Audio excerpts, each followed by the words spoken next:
Hello, good morning everyone. I am Eharina Limpi, a BSL3 Social Studies student, and I am here to discuss about the key elements of school as a social system. And these elements are politics, technical core, and environment. And we're going to start with the politics. So politics emerges from the interaction of authority and power within an organization, and this power comes from different sources.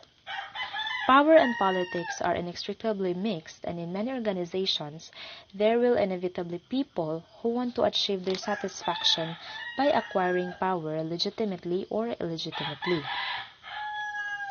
So we have here some terms related to the politics. The first one is power. Now, what is power? Power is the capacity to secure dominance of one's goals or values over the others. In a school organization, power is important because it helps to accomplish one's objectives or the objectives of the school. And the second term is authority. Now, what is authority? Authority is the right or power to command, govern, or enforce obedience. Authority is also important because it ensures that everyone under a school command will work towards the organization's goals. So there's a difference between the two. The power refers to dominance, to rule over the others. Then authority is to command or govern or enforce obedience. So that's the difference between the two, so don't be confused. And now the next one is the different types of power in a school organization. First is the reward power. Reward power is derived from the belief of individual that compliance brings rewards. For example, if the student was able to comply with the teacher's requirements, he or she will get a reward of higher grades or verbal praises from the teachers. The second one is the coercive power. Coercive power makes it plain that non-compliance will bring punishment. Now here, coercive power is the opposite side of the reward power. In the coercive power, punishment is applied. It is applied when the student was not able to comply with the teacher's requirements. So the punishment there would be a failing grades. It's either a failing grades or the teacher will not give a grade to the students.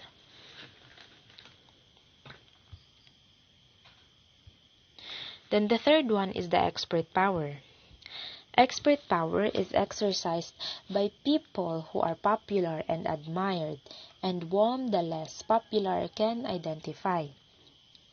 And expert power is exercised by the teachers because in a school organization, they are considered as the experts in their own fields, in their different fields.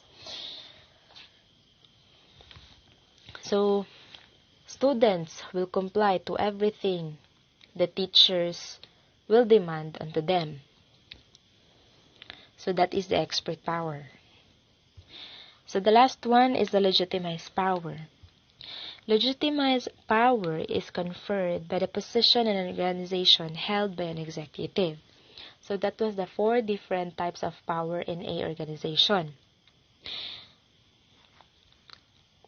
And then the second element is the technical core. Technical core is considered as a structure of the organization where the actual product of the organization is produced in the school, exemplified by the teaching and learning in the classroom. Now, school organizations has a ultimate goal. It is to empower all students in all grades in their learning and assess in a meaningful and effective manner. So technical core has a lot of variables, and these variables interact with each other as the learner works towards their goals and incorporate new knowledge, behaviors that add to the range of learning experiences of the learners. Since the technical core is about the teaching and learning process in schools, it can be achieved through different teaching pedagogies, learning styles, techniques, approaches, and relationships. So, when we say teaching pedagogies, it is a term that refers to the method of how teachers teach in theory and in practice. It is formed by an educator's teaching beliefs and concerns, the interplay between culture and different ways to learn. So examples of teaching pedagogies are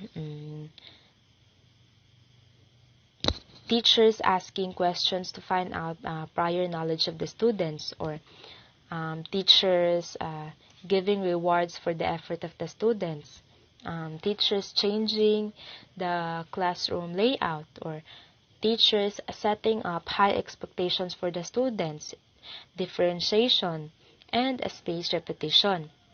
So that was the example of. So those were the examples of teaching pedagogies. Then next we have the learning styles.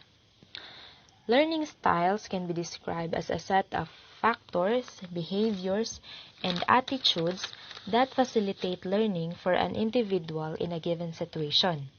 Learning styles is influence how students learn, how teachers teach, and how the two interact. So from the previous subject, or from the past semester, we've already encountered the 7 learning styles. And these are visual, oral, verbal, physical, logical, social, and solitary. So, no need to elaborate because I know that expert na mo ani guys. So, we proceed to the techniques. So, techniques are implementation that which actually takes place in a classroom. It is a particular trick or procedure to accomplish an immediate objective.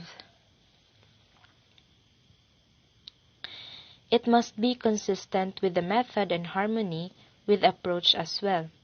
A technique is a detailed list of rules or a guidelines for any teaching activity. It includes interrogation, self-explanation, summarization, highlighting, keyword mnemonics, or imagery use. And then the last one is approaches and relationships. Approaches refers to a way of looking at teaching and learning. An approach gives rise to methods, the way of teaching something, which use classroom activities.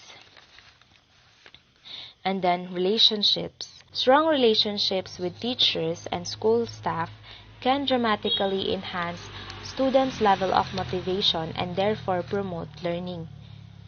Students who have access to more strong relationships are more academically engaged and have more skills and experience more positive behavior.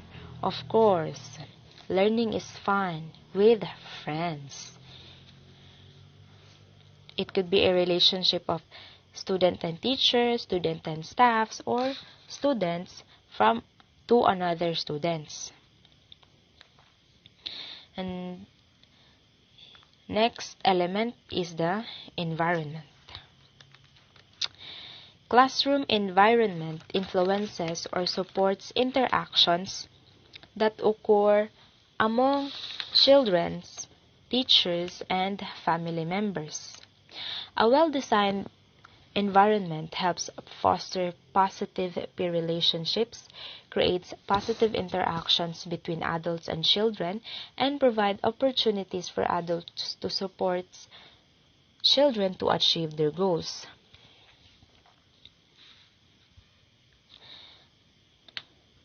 Environment also refers to the set of relationships that occur among members of a school community that are determined by structural, personal, and functional factors of the educational institution. And then next is environment is also referred to the physical characteristic of the surroundings of a student. It includes the facilities, classroom practices, school-based health support, disciplinary policies, and practices. It sets the stage for the external factors that affect students' learning. So that was my assigned topic, some of the key elements of school as a social system. So just a quick review. So I discussed some of the key elements of school as a social system. And these elements are politics, technical core, the teaching and learning process. So when we say politics, it involves power and authority in an organization. And the technical core involves the teaching and learning process of students in the school. And then the last one is the environment. It refers to the relationships of the people around the students, the physical structure of the environment, the rules and regulations implemented in the school. So that was my report. So thank you for listening, and I hope that you've learned something from it.